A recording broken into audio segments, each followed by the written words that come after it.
Okay, there's going to be a book review on the new Scottie Pippen book, Unguarded. Obviously, Scottie was very frustrated when The Last Dance came out last year at how he was perceived in the documentary. And on top of that, he was under the belief that this was going to be a Chicago Bulls documentary, not a, Michael Jordan and the Chicago Bulls, situation. And he just felt like it focused way too much on Jordan, way too much on the motivational tactics of, trying to prove people wrong. And, he just felt like the whole point of The Last Dance was to showcase to the younger generation that he was better than LeBron James. And on top of that, money is definitely an issue. Pippen actually stated that Jordan made $10 million from the documentary. He had creative control. I believe Jordan's production company got a huge bulk of the profits from it, while Pippen and the rest of the teammates didn't make any money out of it. So yeah, Pippen had to be upset about the money situation, just like he was when he was a player with the Bulls. And he just felt like the documentary didn't represent the team when it needed to be. He used the 1992 NBA Finals as an example. He felt like they dwelled way too much on, Jordan versus Drexler, Jordan trying to prove that, Drexler is not his equal. And they totally, and I kind of agree with him in the 1992 Finals portion of it. I felt very underwhelmed with the lack of coverage of the 92 Finals. I agree with Pippen because, that they totally skipped over Game 6. They didn't show, the Jordan getting, Jordan not having a good game in the first half. They kept him on the bench for the majority of the second half, only to bring him in with 8 minutes left. And, the second unit really gelled with Pippen. And, it was just a great comeback as a team for the Bulls. And, Jordan had a great closing to that game. So I think they could have done better. I think they could have, did a mix of the teamwork and Jordan just being a great closer in that Game 6. Because, the 1992 Finals, that was the first Finals I had ever seen. So obviously, I think a lot of people look back at that Finals with a lot of fond memories. I just felt like the documentary didn't do that Finals justice. Also, obviously, Scottie is upset with the Tony Kukoc situation. He just felt like Jordan was off playing baseball. He was retired, that he shouldn't have even commented on it. He shouldn't have had, his own opinion on the Tony Kukoc shot. So if most of you guys don't know what I'm talking about, the Tony Kukoc situation was when Pippen decided to sit out of the last 1.8 seconds of the game while Phil Jackson designed the last shot for Tony Kukoc. But I'm kind of mixed on the Tony Kukoc situation. I think a lot of people, and it's a shame. It's a shame. Sometimes on numerous occasions when I bring up Pippen, this is the first thing people bring up, which is definitely, when I think of Scottie Pippen, I do not think of this situation, but a lot of people do. So that's definitely an issue, and it's something that's going to haunt Pippen to his grave. He even has a part of the book where he actually designs his grave and says decided to sit out the last 1.8 seconds in a game against the Knicks. But the bottom line in this Kukoc situation was, Pippen was already a 3-time NBA champion. He was a dream teamer. He just felt he earned the right, to take that shot, and the fact that it was Tony Kukoc, the guy that, Jerry Krause and the Bulls were holding out money for, before he even played a game for the Bulls. It just, it goes a lot deeper than I think a lot of people think or under the belief. You kind of have to really know the full backstory to really appreciate it. But the bottom line is, Pippen was under the belief that this was going to be cut from the documentary. He just felt like it wasn't, Jordan's place to even speak on it, because, the bottom line is, like, if Jordan was in this situation and Tony Kukoc was told to take the last shot, how would Jordan have responded? The Last Dance really doesn't, it was kind of poor. I don't know. I just felt like The Last Dance could have done a better job of asking Jordan, how would he have reacted if he was in that situation? And you didn't get Jordan's take on that side of it. He just basically said, Pip knows better than that. Pip knows better than that. And for whatever reason, it just rubbed Scottie the wrong way. And what else is interesting is Scottie was a little bit disturbed about the 1997 NBA Finals against Utah. You know, there was a lot of nitpicking from Scottie about that finals, particularly when Karl Malone missed the 2 free throws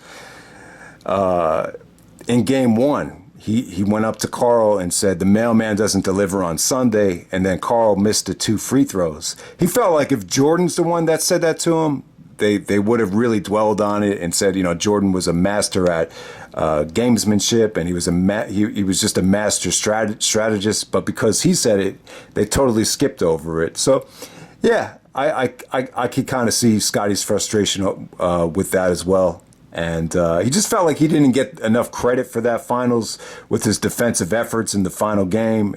He said that they dwelled way too much on Jordan being unselfish because he found Steve Kerr.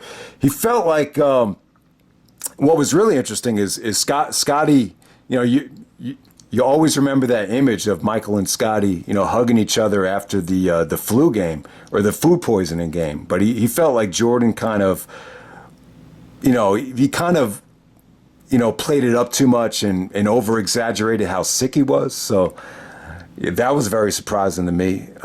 Scottie said that Jordan was no doubt sick, but he just felt like the media and even Michael himself kind of, you know, made too much out of it to the point where it was just a little bit overly exaggerated. He felt like Jordan was, you know, had a job to do. He was just doing his job. You shouldn't act like he's, you know, Superman because he was playing with food poisoning. And yeah, he responded to Jordan calling him selfish. Apparently, he took great offense to when Jordan said he was selfish for, you know, delaying the surgery so he could enjoy his summer. You know, Jordan's mentality was, I think at that time was, you know, this is our last chance to win a championship. Why you're being selfish? Let's just, you know, put it all on the line and get this thing done instead of delaying a surgery. Pippen basically missed the whole first half of the season, maybe up in a couple weeks before the All-Star break. So Pippen retaliates after Jordan calls him selfish by saying that, you know, how dare he call me selfish, because what's more selfish than anything was he referenced the 1993 retirement. He said that, you know, because Jordan didn't make up his mind until right before training camp, the Bulls were kind of stuck with whatever they could get in terms of signing free agents. When they signed Pete Myers straight, I think they signed him straight from Italy overseas, so they didn't really have time to go out and recruit a big-time free agent, and he just felt like it really hurt their chances to get back to the finals. So he called Jordan selfish for being that. I think there was other occasions where he felt like Jordan was selfish for going to play baseball in the middle of a championship run.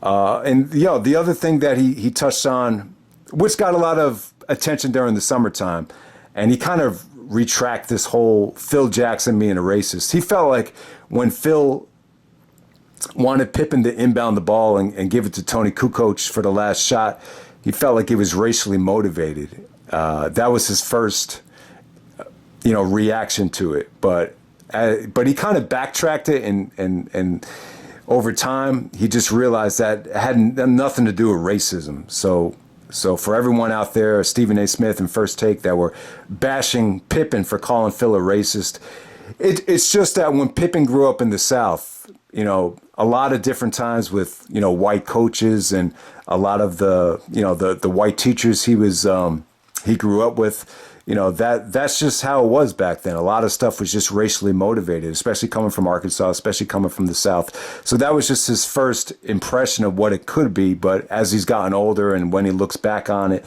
he does not believe that Phil Jackson is a racist at all. So yeah, so Jordan was, you know, obviously Jordan got word that, you know, Pippen was really upset with the documentary. So he texted him, he said, hey man, I heard you're upset with the documentary. You're upset with me.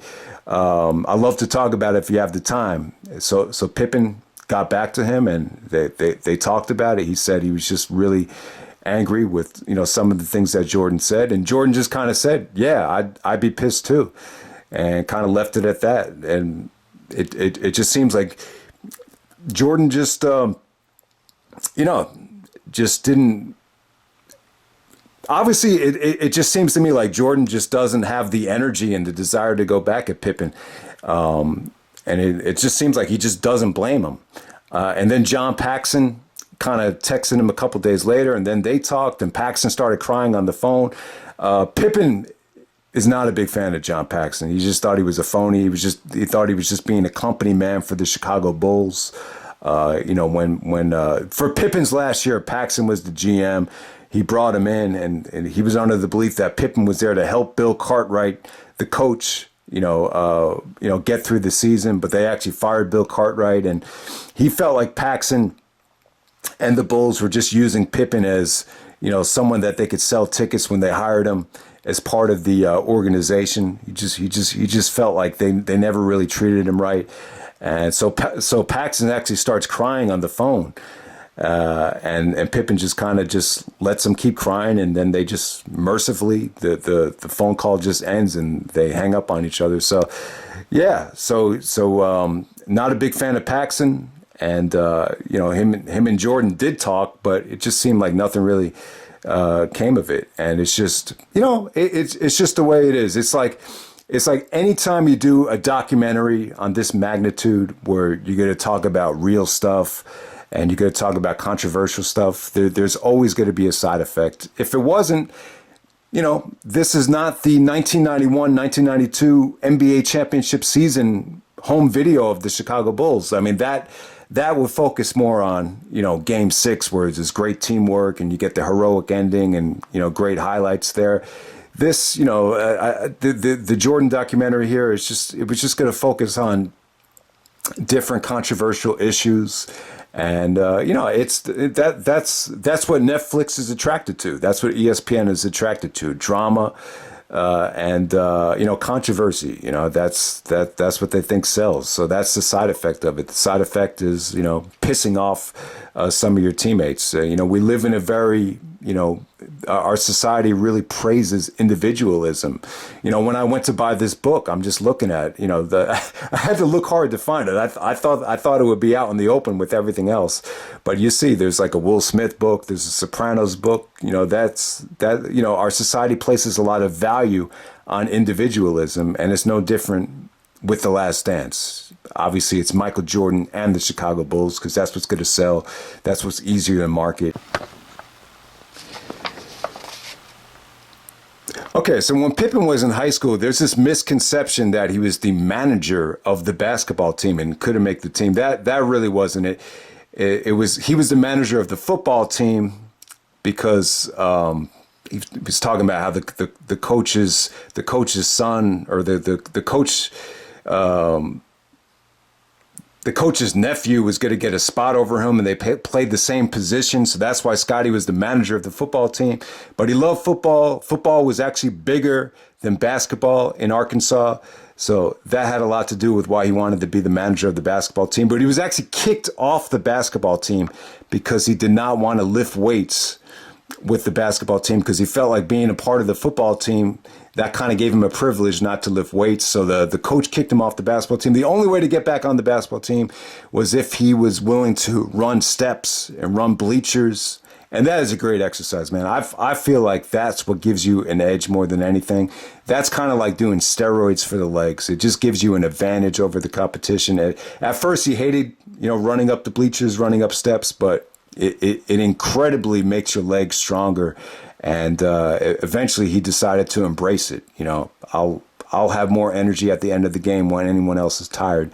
So that was his mentality. So when he went to Central Arkansas, obviously there was no scholarship at first, but then he grew, 5 inches. He grew up to 6'7". So he had worked on his guard game and his ball handling skills to the point where, by the time he grew, he was like a tall guy that had ball handling skills, guard skills at 6'7". So that's what made him, such a versatile player, such a versatile standout. But, when he was at Central Arkansas, like it was basically he was basically a Division I talent at a Division II school, so it wasn't really going to attract a lot of pro scouts. So he wanted to leave Central Arkansas, but he had a lot of good guys there, good coaches that said they would take care of him. They would try to do the best he can to connect him with scouts and connect him to showcases. So he went to a showcase in Portsmouth, Virginia, where he actually teamed up with Muggsy Bogues, got a lot of attention, attracted. I believe Jerry Krause actually sent a scout. Then Krause came to the showcase and felt like he had a diamond in the rough. Then he had another showcase in Hawaii.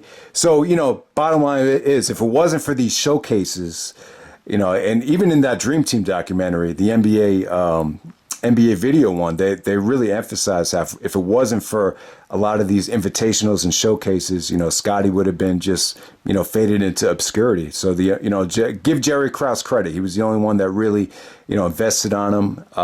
There was actually a trade on draft day.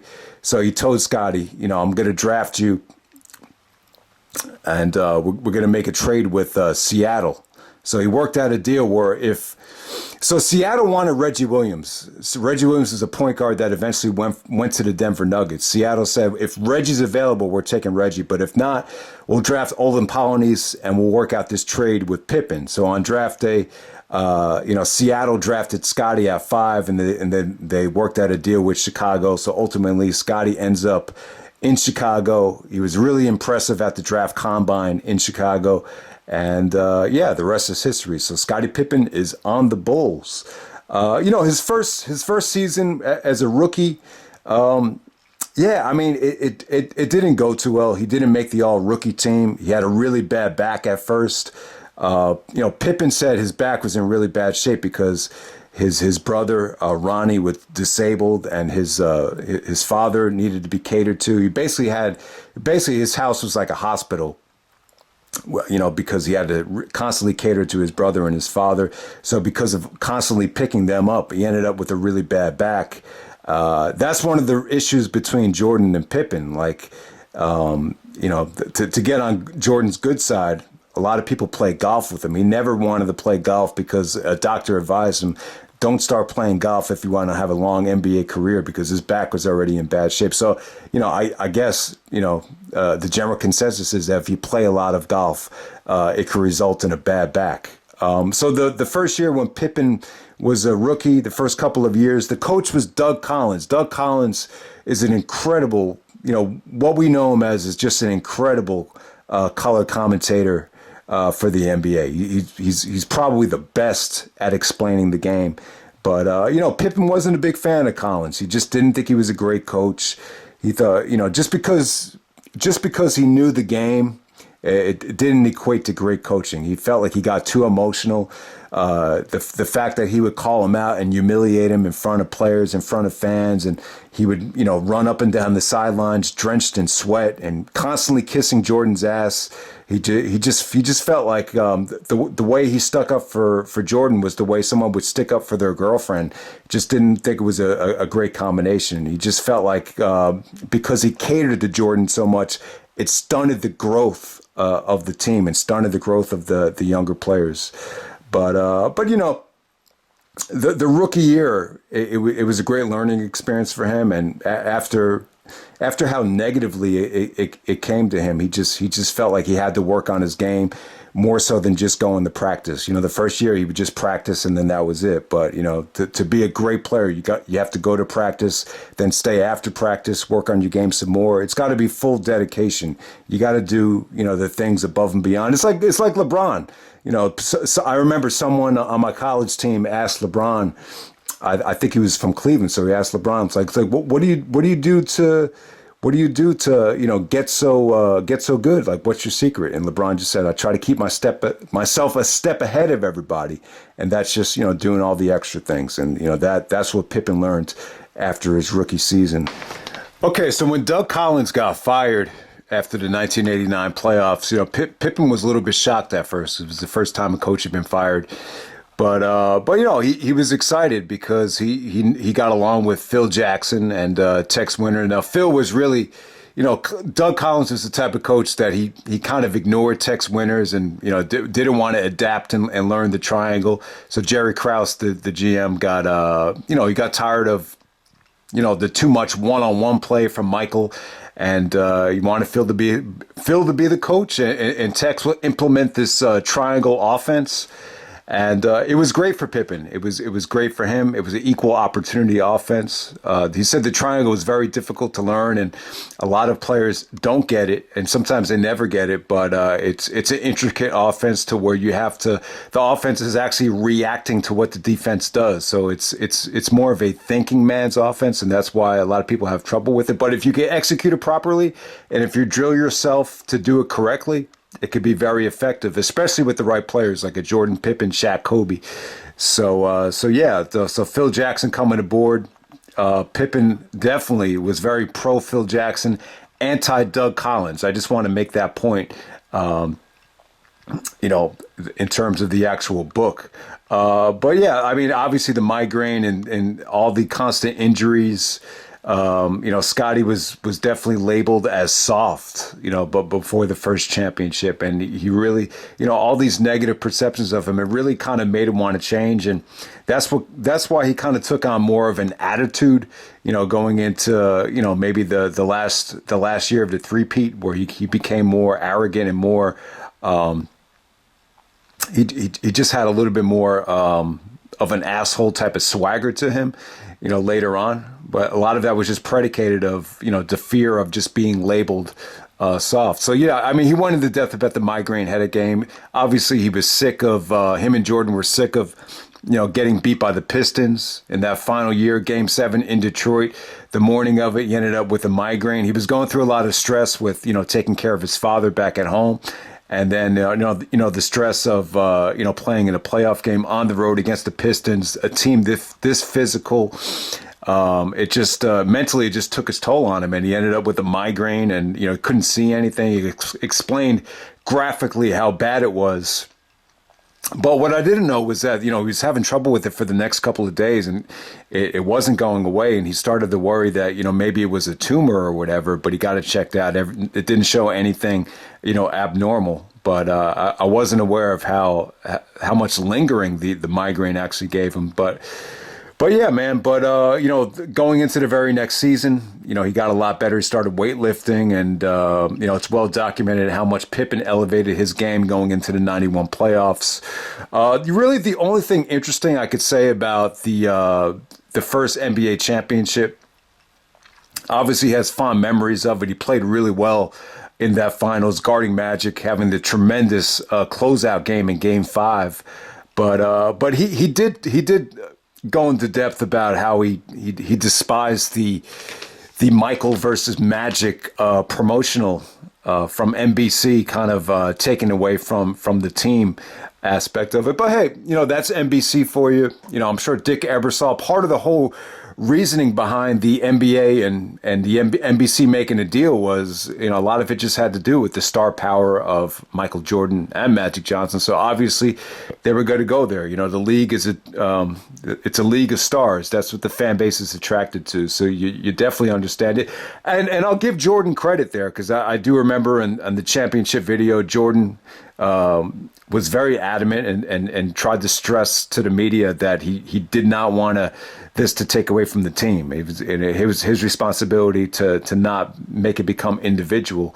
So, but hey, Scottie actually defended Magic very well. He talked about how Magic was someone he idolized, and he had to go up against Magic, put all that aside, and just do his best. And he talked about how they were, both him and Phil and the coaching staff knew that Magic could not go past left. And that's something that's really never really came out about how, Magic was really not that ambidextrous and couldn't really pass with his left hand. You always think of Magic as, greatest of all time, passer and all that stuff. But the fact that Pippen talked about how if you force him left or force him to his left, he's not effective as a passer. So that was really interesting, because you never heard anyone really go into depth about Magic's weakness as a passer. All right, so the very next season after the championship, the Obviously, the 91-92 season is one of his best seasons. He talked about how, he made the All-Star team once again, and he put up, really, really good numbers, 21 points a game, 7 assists, eight rebounds a game, just really phenomenal numbers. And, selected to the Dream Team, really became known as one of the best players in the game. All right, so talked about the Clyde versus Michael situation, how NBC tried to hype this up, and Michael took a personal and all that stuff. I did want to mention that, I think that was one of the issues with The Last Dance. Jordan and I don't want to say Pippen, but I would say Jordan, Phil Jackson, the Bulls, going back to the book, The Jordan Rules, they kind of had this negative mindset on Clyde Drexler, that, he wasn't a very smart player. He was not very ambidextrous, too right-handed. And if you were able to make him think, he wasn't as effective.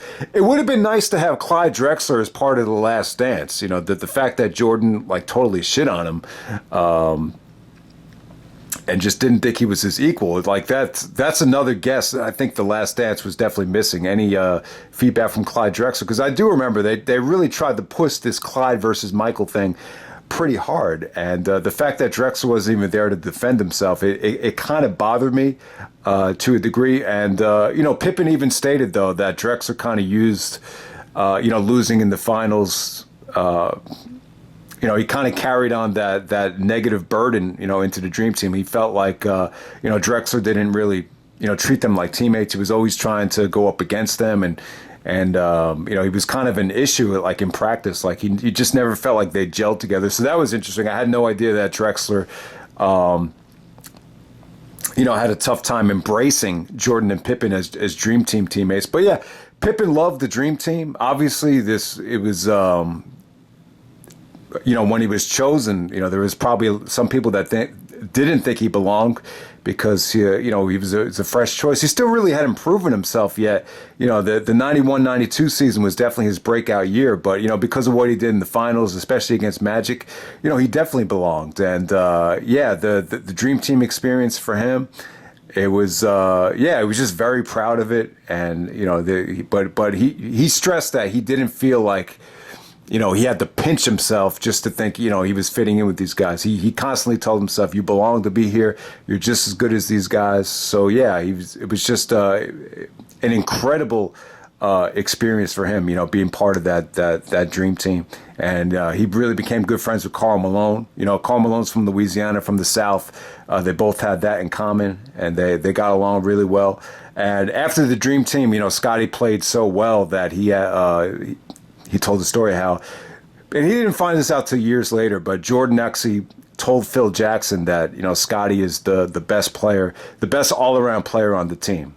Not necessarily the best player, but when you're looking about every single aspect of the game, he's the best all-around player. So give Jordan credit there, that for him to actually go to Phil and tell him that. It wasn't like he did not appreciate Scottie Pippen. So, yeah, man. So let's continue on with the book. So when we get to 1992-93, it's well documented. Jordan and Pippen were definitely affected by fatigue. Scottie was still dealing with an ankle injury that he suffered against the Knicks in the playoffs that he never really got fixed. So he was still dealing with that. 1993, he felt, James Jordan, Michael Jordan's father, passed away. He said that he was actually closer to Jordan's father than he was to Jordan, which is, surprising to hear, but that just shows you that Jordan, it just shows you that Jordan was such an astronomical celebrity that, maybe just, I don't know, maybe he kind of treated his teammates like he just didn't have time for them. But that was kind of hard to believe. But he said that James Jordan was like the nicest guy I ever met, and he always felt bad for never apologizing to Michael about the loss of his father. But, he just never got the chance to. And when he did get the chance, Jordan was going to actually retire, on the verge of retirement. And he said that at Jordan's retirement, he never saw Jordan look happier, because he was finally free of the burden of being Michael Jordan, just free of the press, free of the media. And I'll tell you, I'll give Pippen credit too.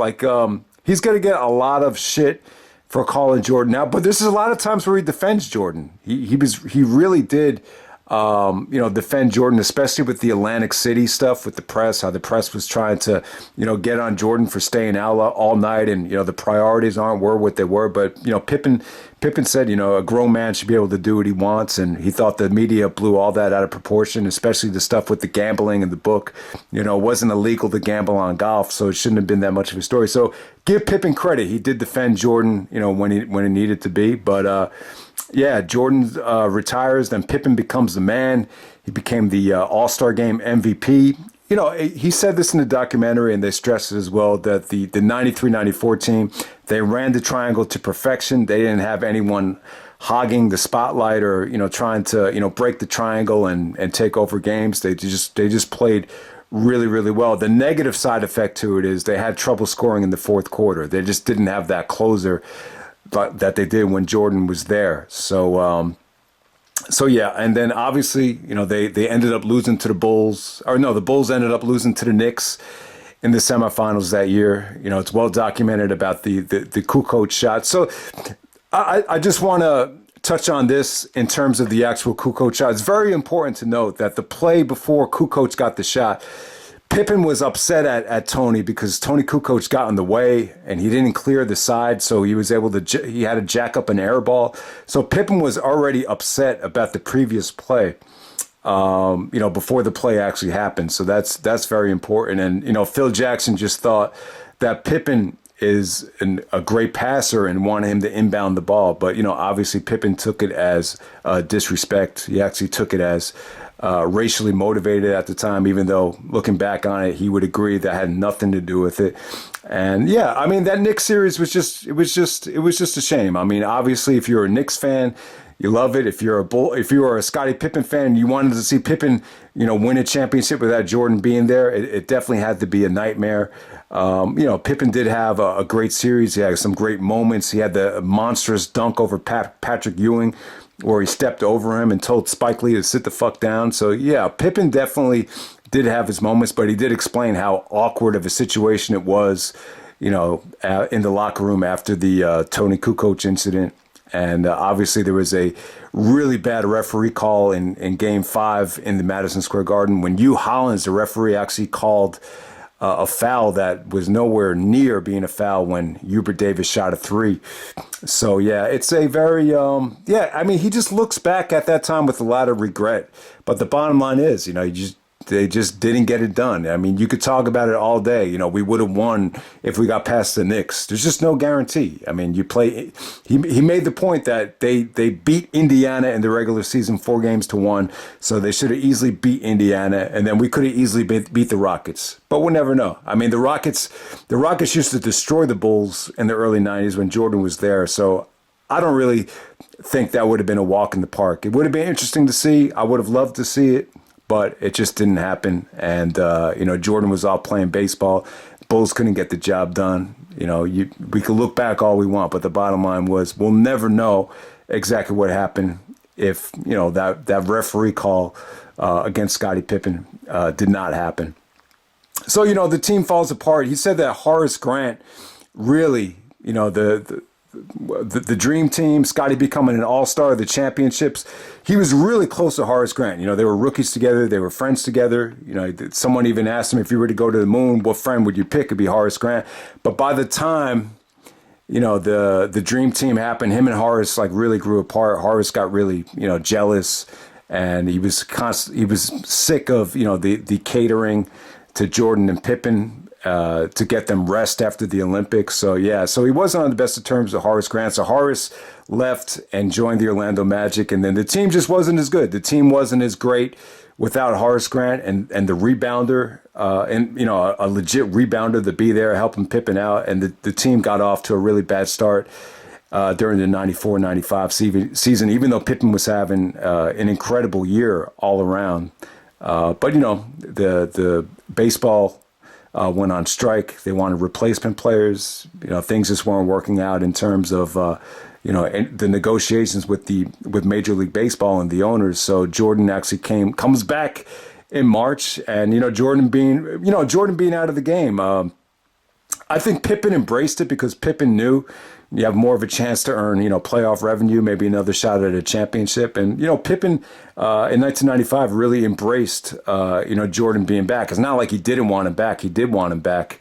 Obviously Jordan, just wasn't in that, I don't want to say he wasn't in good shape, but they just weren't quite ready yet to win the championship because they couldn't stop Shaq, they couldn't stop Penny, they couldn't get by the Orlando Magic in 1995, which is well documented. But he was really surprised at Michael Jordan's conditioning the very next year. Like he was even amazed at how he got angry, how motivated he got, and how good he looked in training camp the next year. But we all know, obviously, Jordan was going to come back with a vengeance after the bad series that he had against Orlando. Not a bad series, but he just had some bad moments. And Pippen.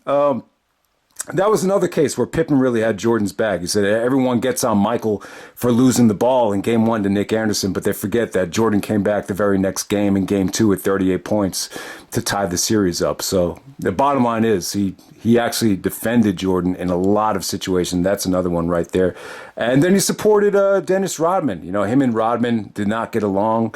During the Pistons years, Rodman did some dirty things, gave him some rough fouls.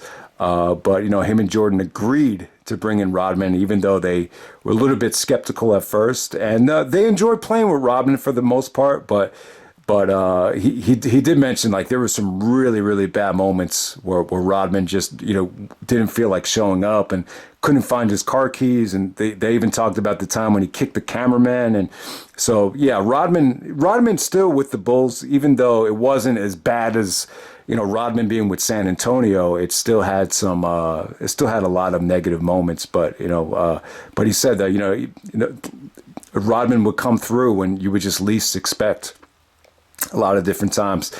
And then, during the second three-peat, from like 95 to 98, there was just a lot of times they were trying to trade him.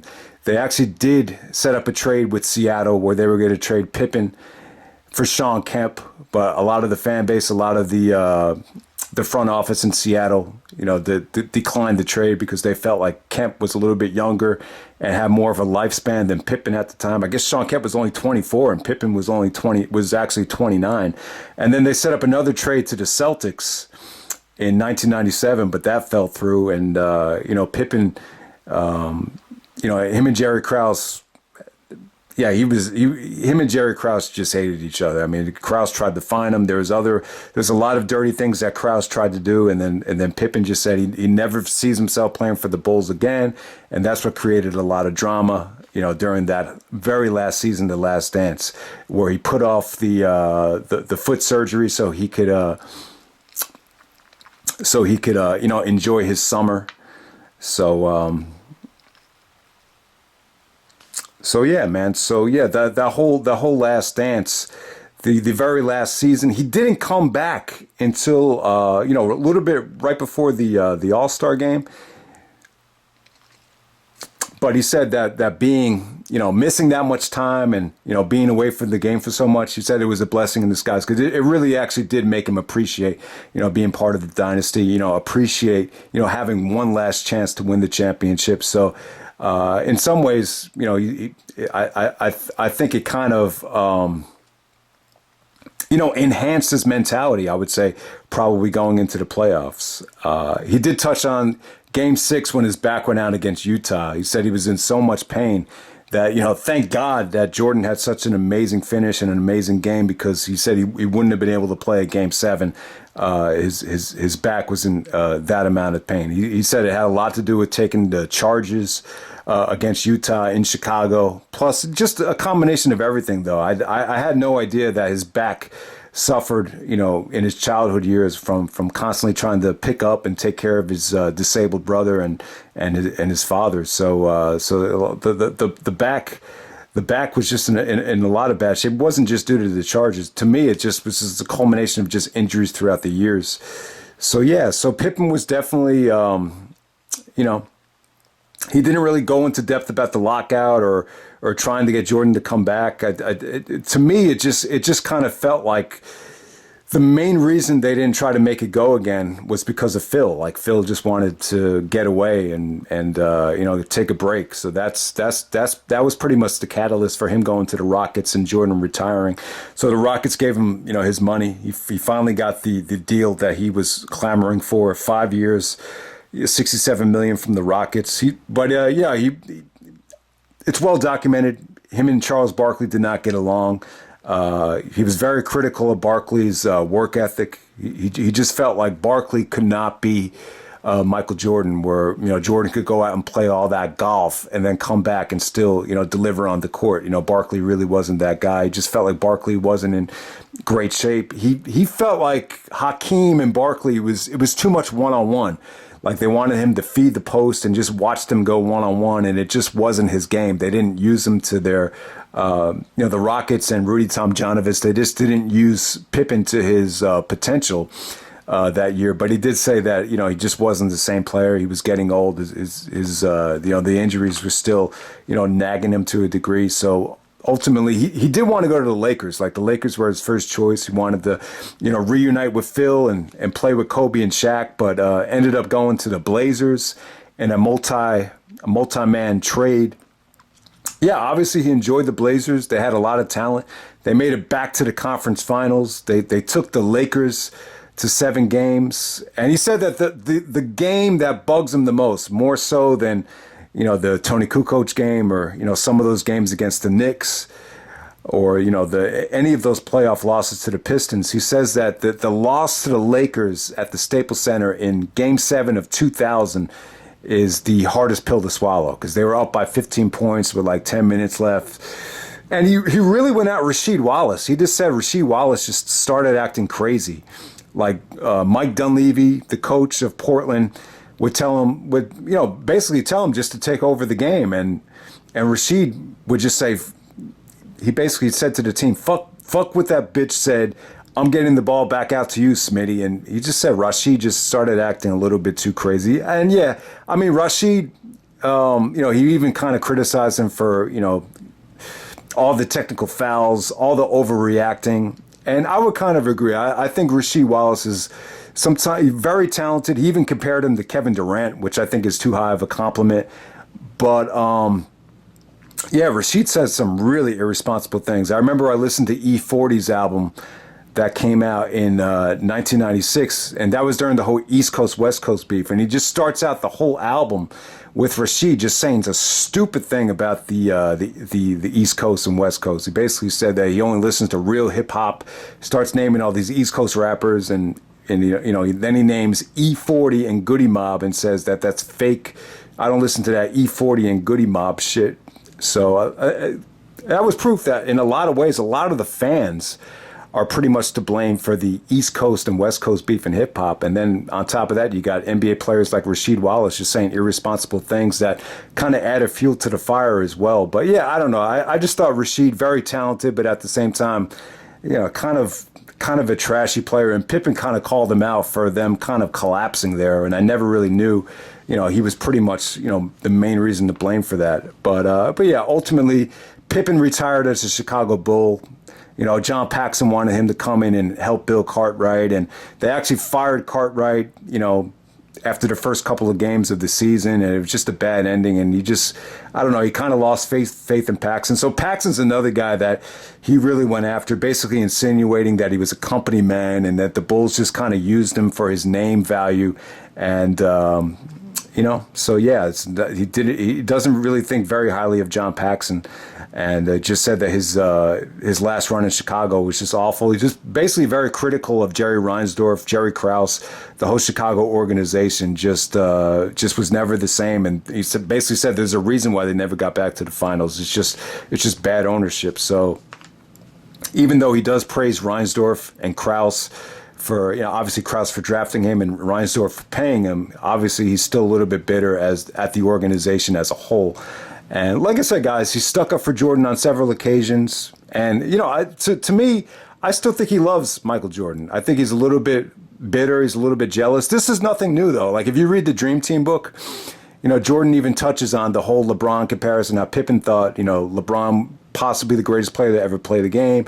Jordan basically says, that comment's pretty much driven by jealousy. So this has been going on for a long time. You even watch some of the games going back to 93 when, Pippen even says, we knew Jordan's going to shoot 1 million shots a game, but we just had to come in and do our part. It's something that Scottie's always dealt with in terms of, Michael Jordan, the celebrity, the shot selection.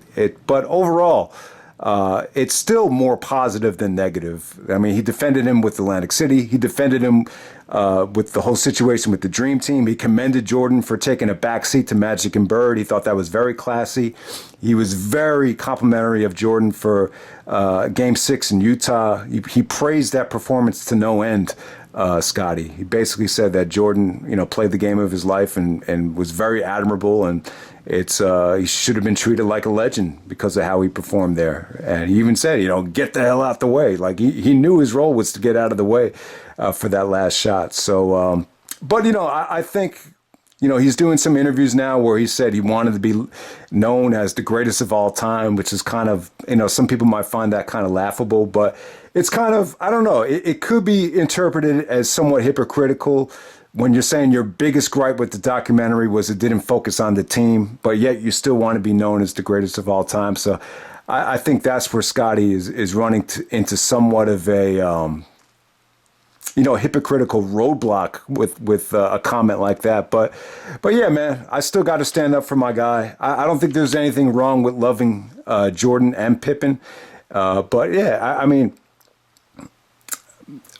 I would say overall the most negative part about this, though, is, I was always under the belief that, winning championships cure everything. I mean, no one's really won like this team, and yet still we have two guys that are pretty much at odds. Jordan's not really, I wouldn't say Jordan's really angry at Pippen. He's not lashing back. He's just kind of letting Pippen just kind of grieve. I don't want to say grieve or dwell on this thing and just kind of letting it get all out of his system. But yeah, I mean, I just think Pippen's in a weird place right now because I just feel like when you look back on it, Pippen is sort of like the ideal guy, what you want. Like when you see this new kid, Scottie Barnes on the Raptors, people compare him to Scottie Pippen. It's like, oh, this guy's the next Scottie Pippen, Like he's ideally what you want for your basketball team. But still, when you look back at his career, he plays with the Muhammad Ali, the Elvis, the Babe Ruth of basketball, a larger-than-life legend. Like, no matter what Scottie does, he's always going to be looked at as the Robin to his Batman. And that's just a term that he hated. But what Pippen did was incredible, especially when you see him as a rookie, the skinny kid that, had the bad back and, people thought he was mentally weak. But I think that's part of the charm of Pippen. I just think when he came into the league and when Oakley was like pushing him around and roughing him up in that backstage segment, that's part of the appeal to Pippen. He's a genuinely good guy. There's something warm and there's something authentic about him. So I do think that's part of the appeal. But at the same time, I think maybe him just kind of being too nice of a guy throughout his whole career. I think a lot of people did, pretty much take advantage of him in certain situations. But yeah, man, what Jordan and Pippen did together was remarkable. And I really do believe 20 years from now, 25 years from now, when they do a documentary on LeBron's career, there's, Wade was a great teammate. Obviously, Anthony Davis is a great teammate, but they're not going to get the kind of love and they're not going to get the kind of respect that I feel like Pippen, still gets today for what he did with the Bulls. Because the bottom line is 6 championships, not one ring without Pippen, and that's the bottom line. But yeah, that's pretty much it, guys. Hope you guys enjoyed the book.